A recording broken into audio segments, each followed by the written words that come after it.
Aqui venho outra vez, meu irmão, minha irmã, venho até a evangelizar. E desde a evangelizar em Curitiba, vou até sua casa. Vamos juntos nos preparar para o terceiro domingo da Quaresma, preparando-nos liturgicamente, orando com a palavra do Evangelho deste terceiro domingo, dia 24 de março. E o texto para esse domingo, a palavra do Evangelho é de Lucas. Também estamos no ano de Lucas. Lucas capítulo 13, versículos 1 a 9. Começo a ler, acompanhe comigo, vamos juntos. Lucas 13, 1 a 9.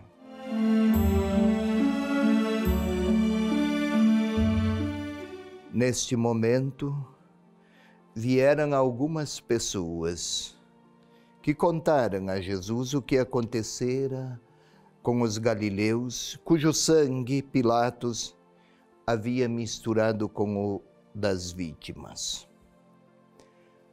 Tomando a palavra, ele disse: acreditais que, por terem sofrido tal sorte, esses galileus eram mais pecadores do que todos os outros galileus? Não, eu vos digo. Todavia, se não vos arrependerdes, perecereis todos do mesmo modo. Ou os 18 que a torre de Siloé matou em sua queda, julgais que a sua culpa tenha sido maior do que a de todos os habitantes de Jerusalém? Não, eu vos digo, mas se não vos arrependerdes, perecereis todos de modo semelhante. Contou-lhes ainda esta parábola. Um homem tinha uma figueira plantada em sua vinha. Veio a ela procurar frutos, mas não os encontrou.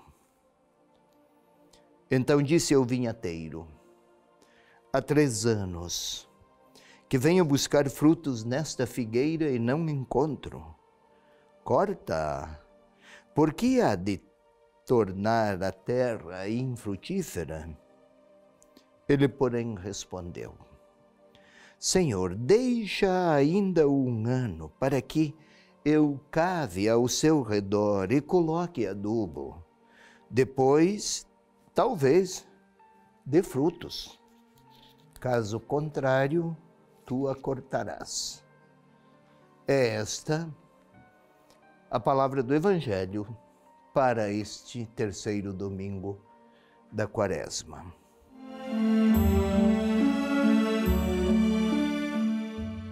Observemos. Neste momento vieram algumas pessoas que lhe contaram o que acontecera com os galileus. Já é a 2ª vez que Jesus anunciara o caminho da cruz.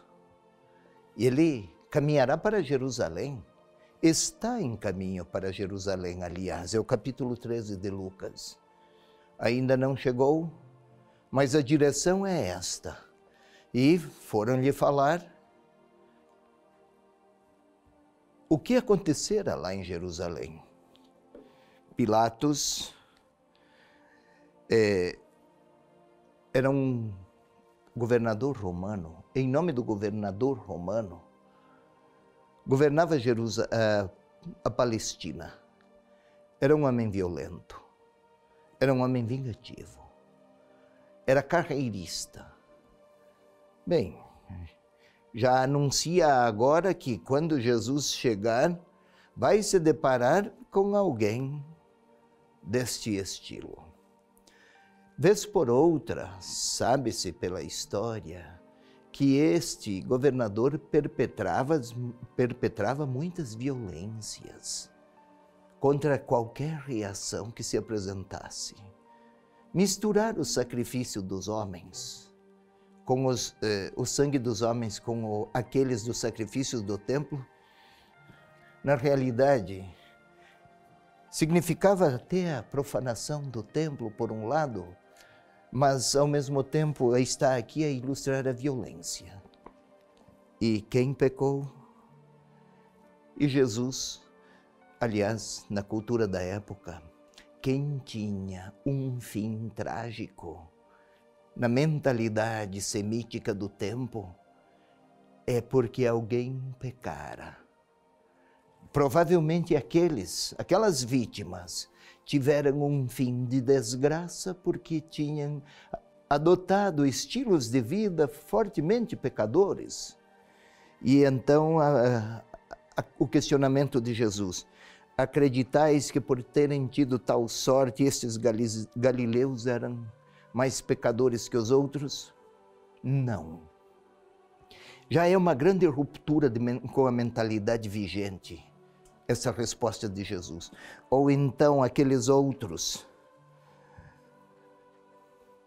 mortos por ocasião da queda de uma torre de Siloé? Não também.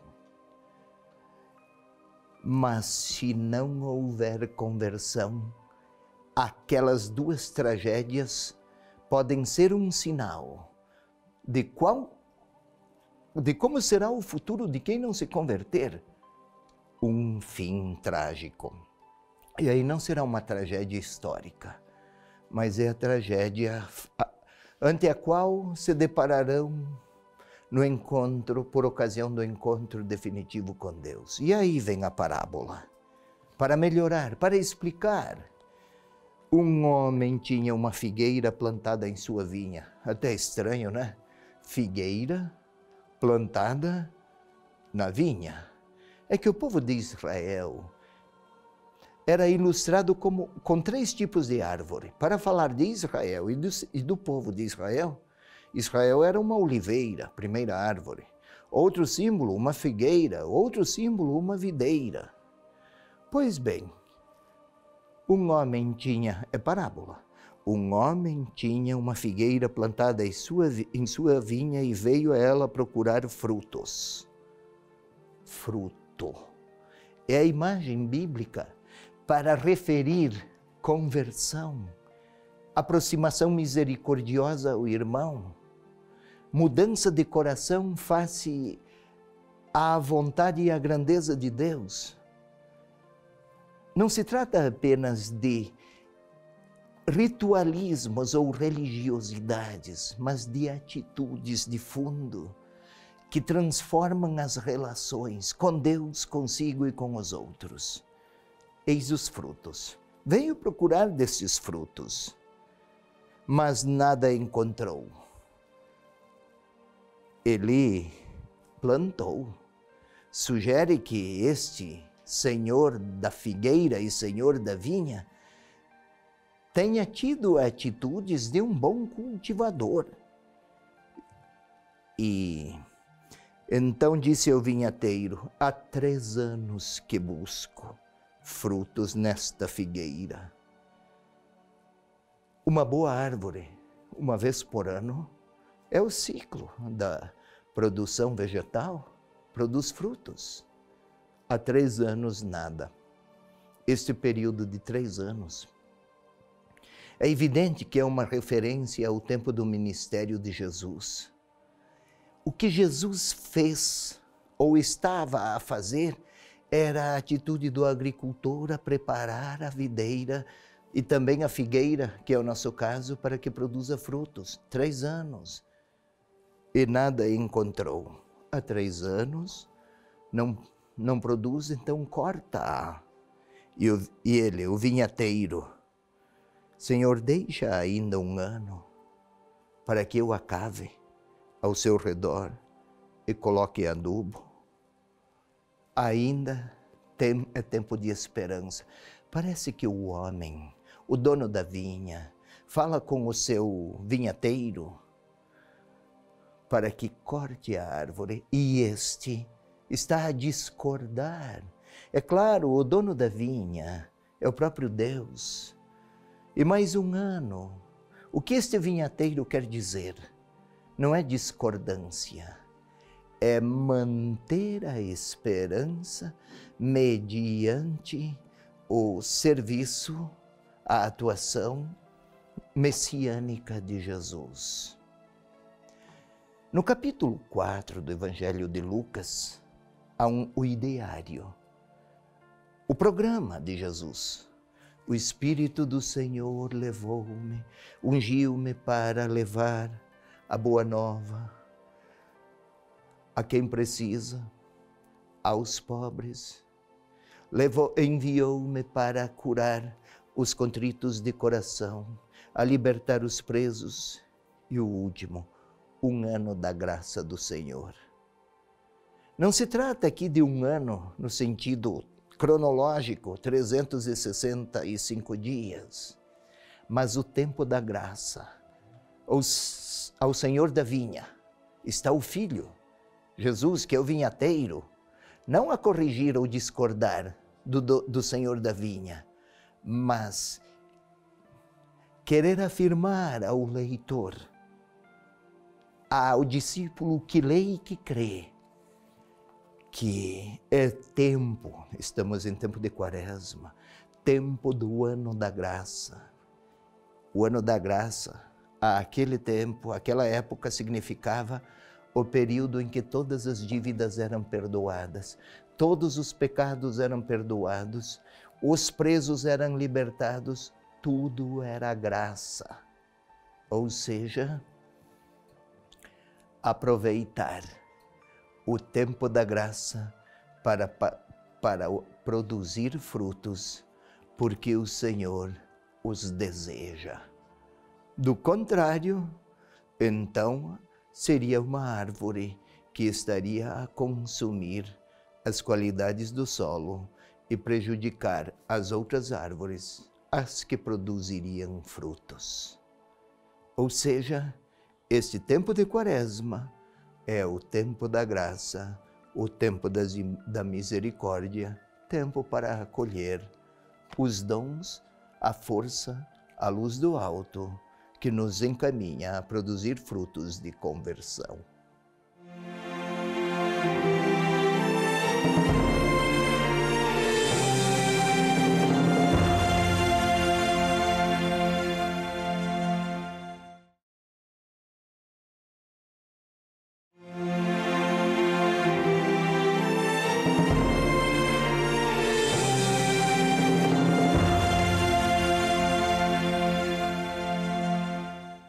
Sigamos agora, meu irmão, minha irmã, para a segunda parte do nosso programa.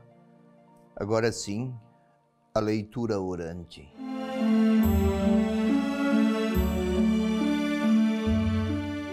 Esse terceiro domingo da Quaresma, Lucas 13, 1 a 9. Há pouco, no quadro anterior, tivemos a explicação, a interpretação. Agora eu o convido-a a um momento de recolhimento antes da oração propriamente. É a composição do lugar interior, compositio loci, assim chamava Santo Inácio de Loyola. Para tanto, é preciso concentração. Esquecer compromissos, atividades, cansaços, turbulências interiores. Por favor, queira fechar seus olhos. Ponha-se numa posição de recolhimento, de interiorização. E queira sentir o seu coração a bater. É preciso muito recolhimento, quietude, concentração sobre si próprio, sobre si própria. Sinta o coração que bombeia, que bate, bombeia e envia sangue através das artérias e lá vai o sangue a percorrer as vias, leva nutrientes, mantém vivas as células, é todo um corpo que se alimenta mediante este mecanismo engenhoso, extraordinariamente maravilhoso. Isso. Sinta o coração a receber novamente aquele sangue que há pouco partira. Retorna, recebe oxigênio e parte outra vez. É um mecanismo, é um dinamismo de vida melhor, também mecânico, que sustenta uma espiritualidade e espírito, afeto, capacidade de amar. E juntos agora vamos pedir que o Espírito Santo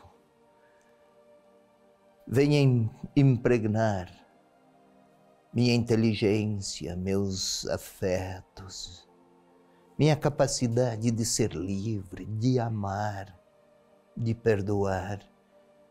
Aquele espírito que moveu o evangelista a escrever, que antes moveu Jesus a falar, agora que venha participar deste momento orante, pois eu quero rezar. Vinde, Espírito Santo, enchei os corações dos vossos fiéis, neles acendei a chama do vosso amor. Enviai, Senhor, o vosso Espírito, tudo será criado, a face da terra se renovará, os relacionamentos se reconstruirão e a minha interioridade acolherá a palavra. Vinde, Espírito Santo. E agora voltemos à cena do Evangelho. Lucas 13, 1 a 9.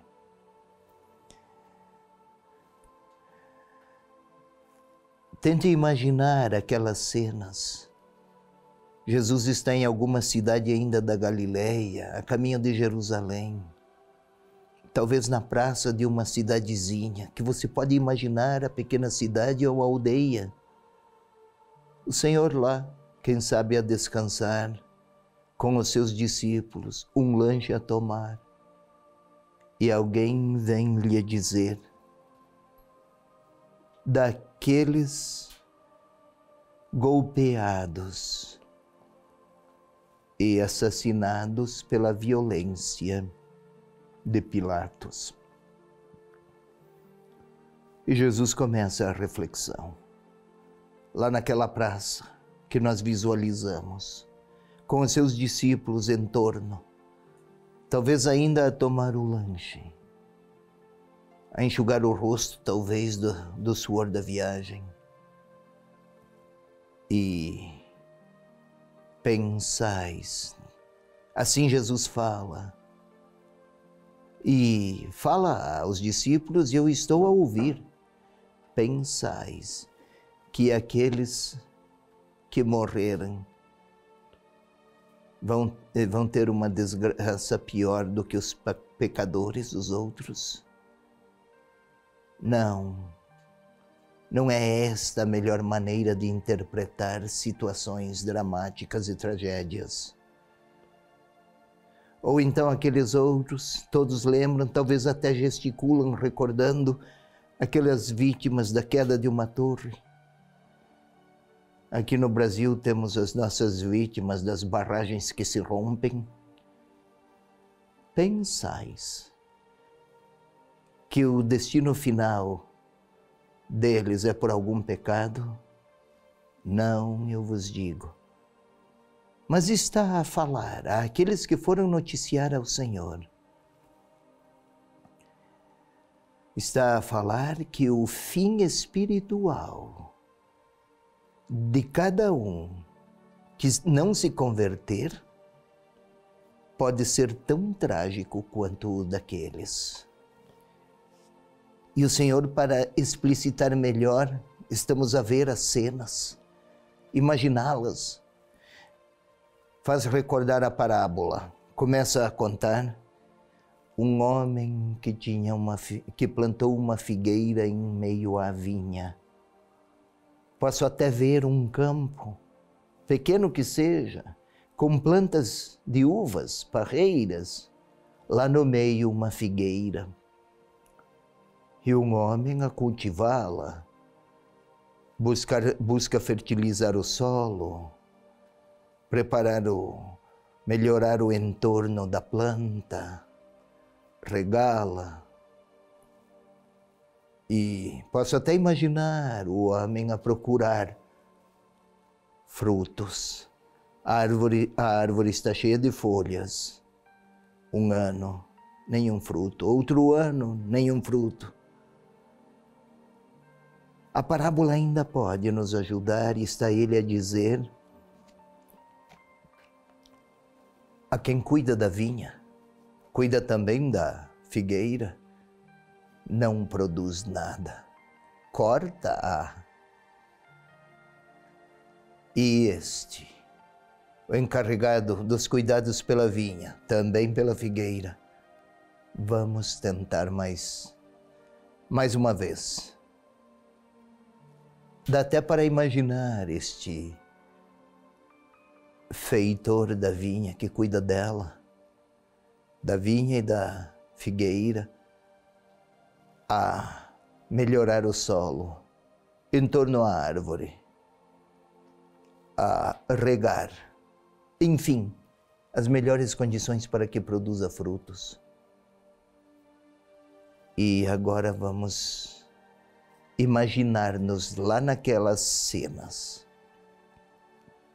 Se antes imaginávamos o cenário, agora vamos participar dele. E alguém está a dizer a Jesus, e eu estou lá ao lado dele a ouvir. Aqueles que sofreram pela maldade que praticaram. Aqueles que tiveram uma morte trágica. Houve alguma punição em tudo isso? Não, eu vos digo. Dá até para ouvir o Senhor a dizer a mim e a você: não, os que morreram em condições trágicas ou sofridas não são punidos por pecados seus ou dos outros. Posso até ouvir isso, e o Senhor olha para mim e fala a mim, fala um pouco mais. Mas a sua sorte espiritual pode ser sim trágica. E o Senhor fala com seriedade para mim: se não produzir frutos. Frutos.